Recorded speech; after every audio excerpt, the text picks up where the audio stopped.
Hi, I'm Mike Papantonio, and this is America's Lawyer. Donald Trump's campaign was recently hacked, and now cybersecurity experts are warning that even more hacks could happen before the election. A federal judge recently ruled that Google was operating an illegal monopoly, and the punishment could include breaking up the tech giant into smaller pieces, which is what should happen. And the Democratic convention kicks off next week, and analysts are begging the party to please limit your number of celebrities. The American public is tired of them. All that and more is coming up. Don't go anywhere. America's Lawyer starts right now.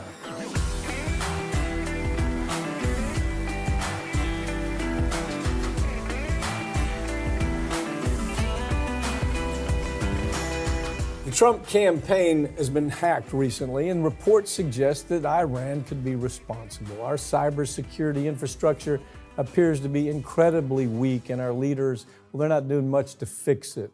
I've got Ring of Fire's Farron Cousins to talk about it. Farron, it is amazing that we know this has happened before. We saw it in 2016. It's not like this is a big surprise, right? And they're acting like, wow, they might hack us. Really? I mean, this is just now on the forefront. Right, and you do have politicians on both sides of the aisle right now saying we've got to have answers. By God, we've got to take action. We've got to do something. Okay, well, you did have 8 years to do something because you knew it was a problem then. You had an issue with it. It obviously made the headlines back in 2016. But what's just as shocking to me is that right now the public doesn't care. Yeah. I mean, this story, sure, it's all over the major media sites, but nobody on social media seems to care about it. It's just kind of going about their days, not being concerned about the fact that, hey, we have foreign countries right now that are actively hacking into campaigns, and that seems like it could be a pretty significant problem. And it's so variable. I mean, we know we've got Russia. We saw it in 2016. They've been doing, I'm sure China is just as bad, and Iran now. This time they went after Trump, so nobody thought it was as bad as the time they went after Hillary. But the point is, if you think back, we learned everything you wanted to know. But what was it called? Guccifer 2.0. Yeah, that's right. And you had these Russians that were working for the GRU, which is the elite secret service program in Russia. And it's clear that they were hacking. I mean, they'd been pinging time and time again, trying to get into the system. But now it looks like everybody in the damn world's coming after us. I mean, that it's Iran, it's China, name it. They're trying to get into not just the political, not just the DNC, for example, or the GOP. They're trying to get into every element of our database. And it's like, well, yeah, we've been talking about this a long time. Why haven't you done anything? Right, and what people need to understand is this is not necessarily in order to influence an election, okay? Yeah. It's not just, let's embarrass them by getting the materials. Right. All of these candidates, Biden, Harris, Trump, Harris, they get daily security briefings. As the party's official nominee, they do get access to top secret information. These are things they can discuss with certain members of their staff. So there is sensitive American intelligence housed in both of these campaigns. Right. And that seems to be what these groups are after. It's not just about let's embarrass this candidate or embarrass this one. They want to get down to some meat that other people may not realize these campaigns could have. Well, the Trump, like the Trump hack. We were talking about they hacked into the narrative and the discussion that they were having with VP candidates to figure out who's going to be the best VP candidate. There's probably a lot of stuff in there, but it doesn't. You don't look at it and say, oh my God, this is a disaster. But it is a disaster when they get into the state election boards. Yeah. When they get into security stations of various types all over the country.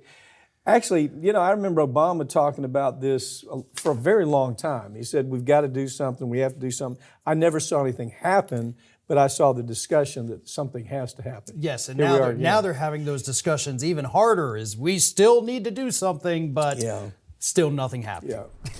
Federal judge recently ruled that Google was operating an illegal monopoly by forcing its search engines on internet users. But that's just the first part of the case. The courts will now have to decide what punishment to hand down. Punishment to hand down in my mind is easy. Break the son of a bitches up, okay? They're just too big. It's almost laughable. You can't even, if you do a search on your telephone, with Android, the first thing's gonna pop up is Google. It's almost like these other companies don't even exist. Bing or Yahoo or DuckDuckGo or Ecosia. It's like they don't exist, right? Yeah, and I mean, Google has become obviously so popular over the last couple decades that Google something is now synonymous with search for it. Yeah, you don't hear Bing something or DuckDuckGo go something. But what gets me about this, just to kind of break it down so people understand what's really at the heart of this monopoly case, is picture a movie theater. A movie theater can run whatever movie they want to run. But then you have a movie studio that goes to these theaters and says, hey, I'll pay you tens of millions of dollars if you only show movies from our studio. Right. So you're not going to show Disney movies, you're not going to show Universal, you're only going to show Warner Brothers movies. Mm-hmm. That's what Google essentially did according to this case here. They went to Apple, they went to Android, they went to, obviously the phones that they own, and they said, we will give you tens of millions of dollars to make Google your default search engine. Right. Yeah. That's what's. Well, isn't that capitalism, though? I mean, isn't that? You hear the term "end of time capitalism." It almost sounds like the guy. It's the golden rule. Who has the gold? They're going to make all the rules, and that's what Google's been doing. An emerging company stands very little chance, and that's the whole policy, isn't it, behind antitrust and monopoly? To be able to say that there are variations of creativity at all levels. And when you have somebody like Google that dominates everything to where it's so bad that in Europe, I mean, they fined them almost $14 billion and said, you can't do this in the EU. You may not do this. We're not willing to do that in the U.S. Now, they even broke them up a little. They changed the way they did business. There was a bit of a breakup. It wasn't enough. And I think in the United States, we know how this is going to end up. Right. What's your guess? Oh, fine. $500 million fine, maybe upwards of $1 billion if they're feeling antsy. But that's all that'll happen. It's the same thing that happened with Microsoft. A lot of people think, oh, well, remember the big Microsoft antitrust case and we broke them up? Yeah. No, you didn't pay attention to what happened next. That's right. Because Microsoft was never broken up. Even after that first judge found that, yes, this is an illegal monopoly. They're ruining everything. They're running everything. Break them up. You know what the judge was reversed on? This was a powerful decision this judge made in the Microsoft case. It was critically important. Now, all of a sudden, he makes a decision. It's a 300-page order, well thought out. And they said, well, we're going to take it away from you, Judge, because you've been talking about Midas in the public. Now, this little thing I'm talking about is actually a big topic. Yeah. It's where the court system has gotten so dysfunctional that if a company, let's take it away from Google. Let's make this a little more draconian. Let's say a pharmaceutical company is making a product that's killing people, okay? Under the system now, if you're a lawyer and you want to warn the public, don't use this damn stuff, it'll kill you, and you want to talk about it in the media, these federal judges have grown up believing we can't do that. You have human life at risk, and we can't talk about the fact this corporation is making a product that's killing people.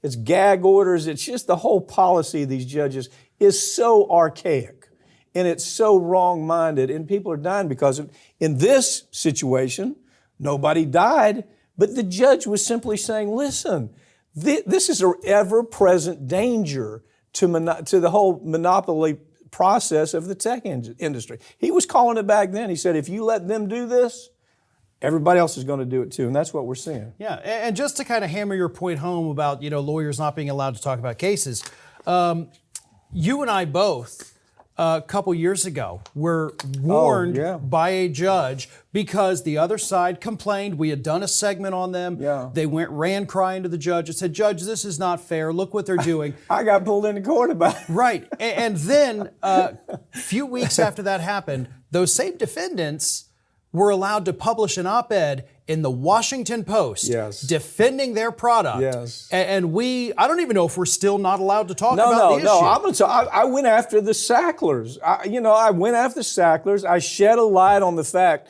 of the criminality of those people with the Purdue company. And I said, this is what's happened. Well, I probably went a little far. I might have gone farther than that and called them something. But I got pulled into court and chastised about it. But here's the point. We got to get away from that. Yeah. This judge that got reversed on the Microsoft case, it would have been critical to where we were with Google. Yeah. Had that appellate court just let him do what he wanted to do, and that's break the son of a bitches up and make him comply with the rest of the world where it comes to monopoly, right? Yeah, and then a later judge came along and said, okay, well, yeah, you're a monopoly. Pay a small Pay us fine, money. and then we're good. It's all about fines. The DOJ gets that money. People Oh, need to know that. That becomes their play money. Right. The DOJ don't put people in prison anymore. Hell, they just fine them. I don't care how bad the conduct is. The United States has secret military bases all over the world that they refuse to acknowledge even exist. But dozens of attacks from hostile forces have revealed that not only are these bases real, but it's our enemies who know exactly where they are. Okay, so here's the twist on this story. No, we don't need to advertise that we have a base somewhere. I get that. You don't want to put those people at risk. We don't want to make a big issue. We don't need a listing of where the bases are. But when we know there's a base there, okay, and we know 140 people are killed on that base by some conduct, and the Department of Defense says, no, there is no base there. We don't even do business there. And they do that because they want to argue there's this reluctance to admit even the presence of us being there. And the families of that soldier, they ought to know what's going on, right? Yeah, absolutely. This great new report from The Intercept talks about the fact that not only, like you said, do we have all of these secret bases, but just in the last 3 or 4 years, we have seen a record number of attacks on these bases from these militant groups, coming out of Iran, some coming out of Syria, some coming out of all over the place, really, Qatar, Iraq. So our bases are getting attacked. American soldiers are dying. American contractors are being killed. And the Pentagon is still out there saying, no, yes, these people died, but they were just there doing some things. They're on a base where we have a gazillion weapons. Now, here's what Intercept did. Again, it's the Intercept. They do a great job. They said what this is really about is we need to be able to talk about the fact that there's a base in Syria because on that base we have weapons that could destroy most of Syria. And we need to at least acknowledge we have a base there. If conduct takes place on that base, we have to be able to begin the sentence with, there's a base in Syria. These things are happening. But the Department of Defense says, well, no, we don't even have a base in Syria. Well, we know they have a base in Syria. We're not trying to disclose new bases. We're just saying at this particular place, right? Right. That is a great point because several things are happening at these secret, they totally don't exist military bases. One, an insane amount of sexual assault.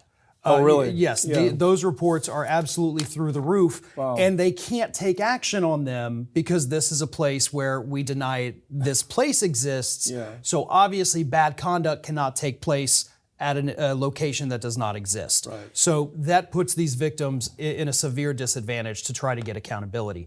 The second thing, and this is equally as bad, our weapons keep getting stolen. Yeah.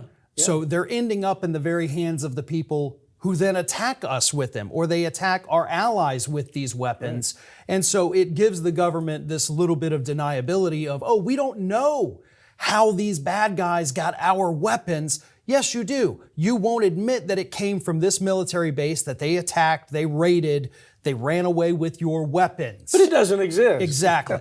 Okay, well, these bases, there's 60, 64, 65 bases Bahrain, Egypt, Israel, Jordan, Kuwait. We know they have bases there.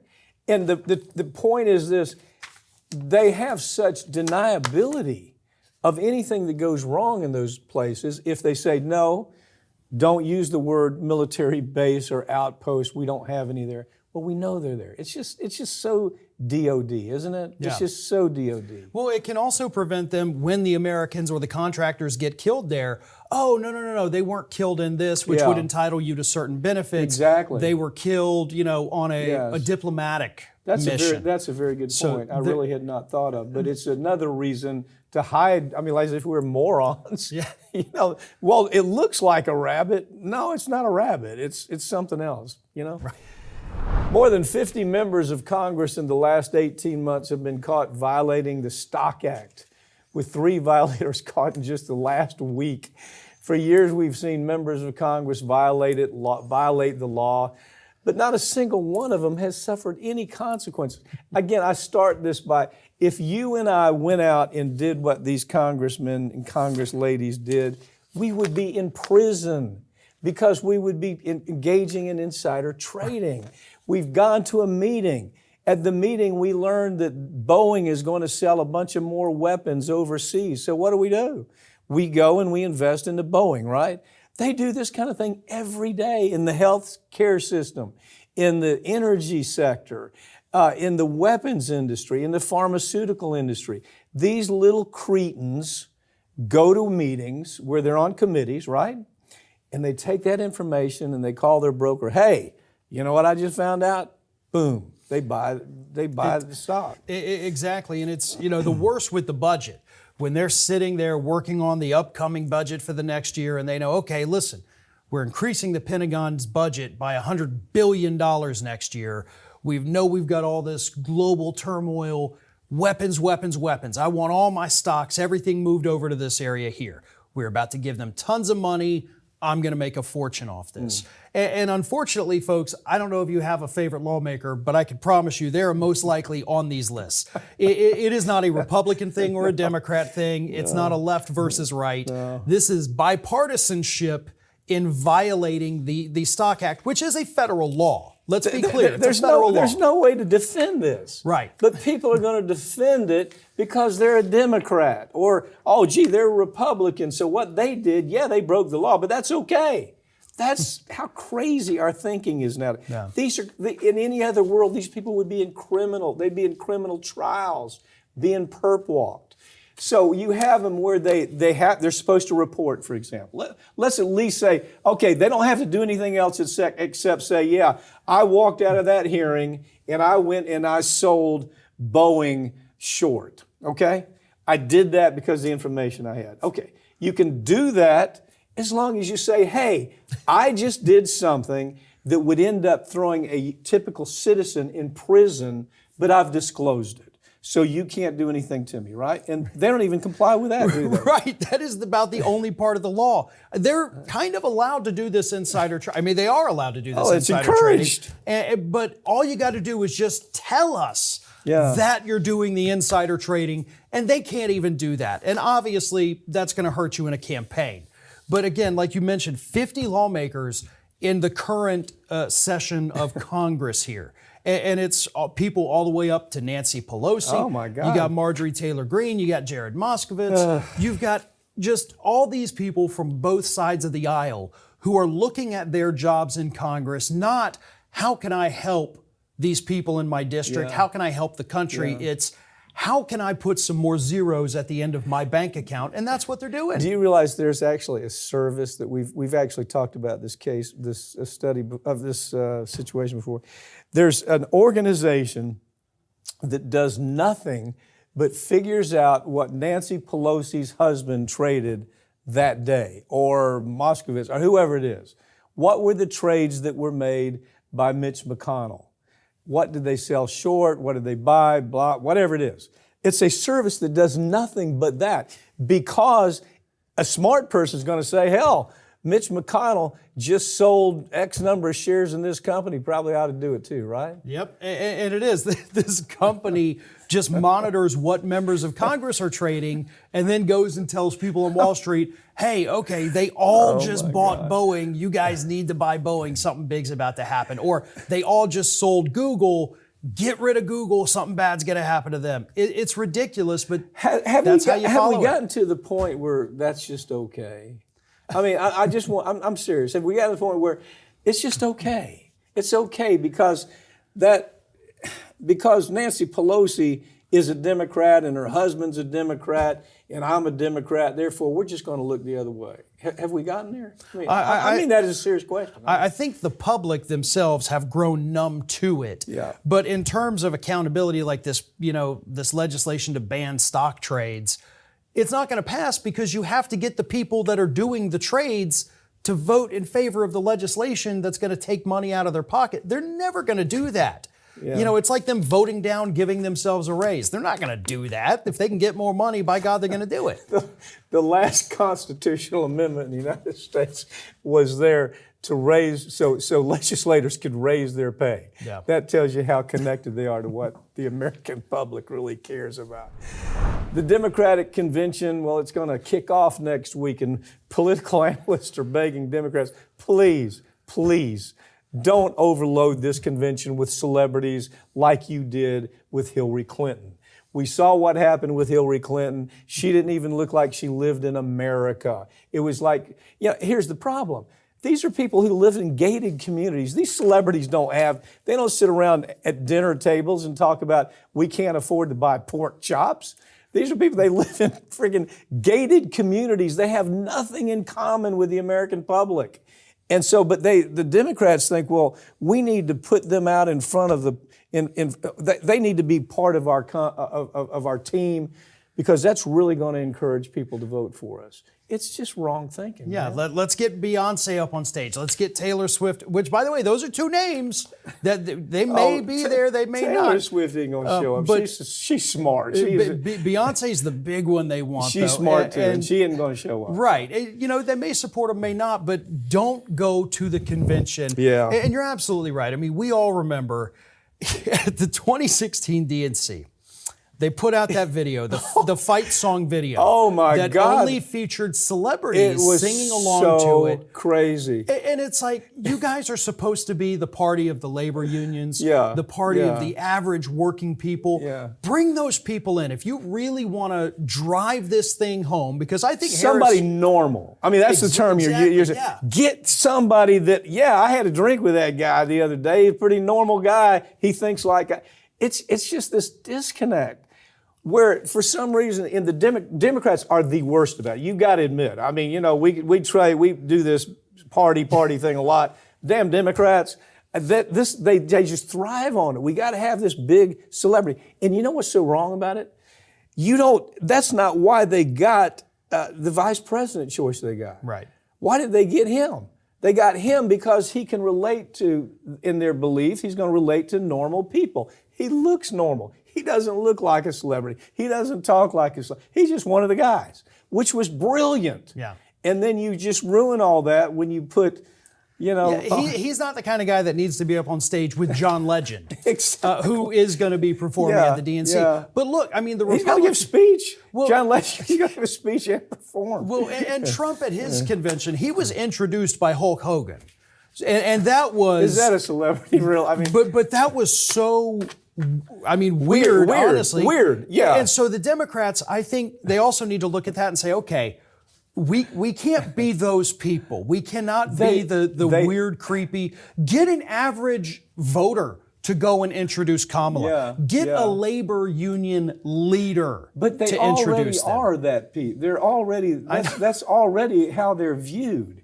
And that's why I thought this Tim Walz was such a great choice to say, listen, he's one of us. Yeah. He talks like one of us. He looks like one of us. He doesn't look like a damn celebrity. He doesn't live in a gated community and drive and fly around in private jets. He doesn't. We don't read him about him, on the Mediterranean coast this time of year. This is one of us.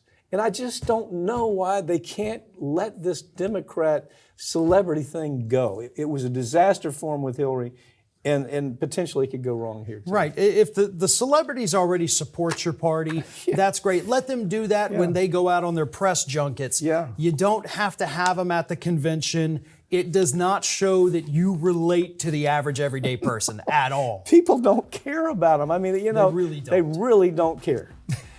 Farron, thanks for joining me, okay? Thank you. That's all we have time for this week, but all these segments are going to be posted right here on this channel in the coming week. So make sure you subscribe. I'm Mike Papantonio, and this has been America's Lawyer, where every week we tell you stories that corporate media won't tell you because their advertisers won't allow for it. Or their tribal politics, it just doesn't allow for it. If they're too Republican, they don't let a Republican story out there. A Democrat, they don't mess with the Democrats. As you can tell, we don't have that problem here. We call balls and strikes as best we can. Thank you.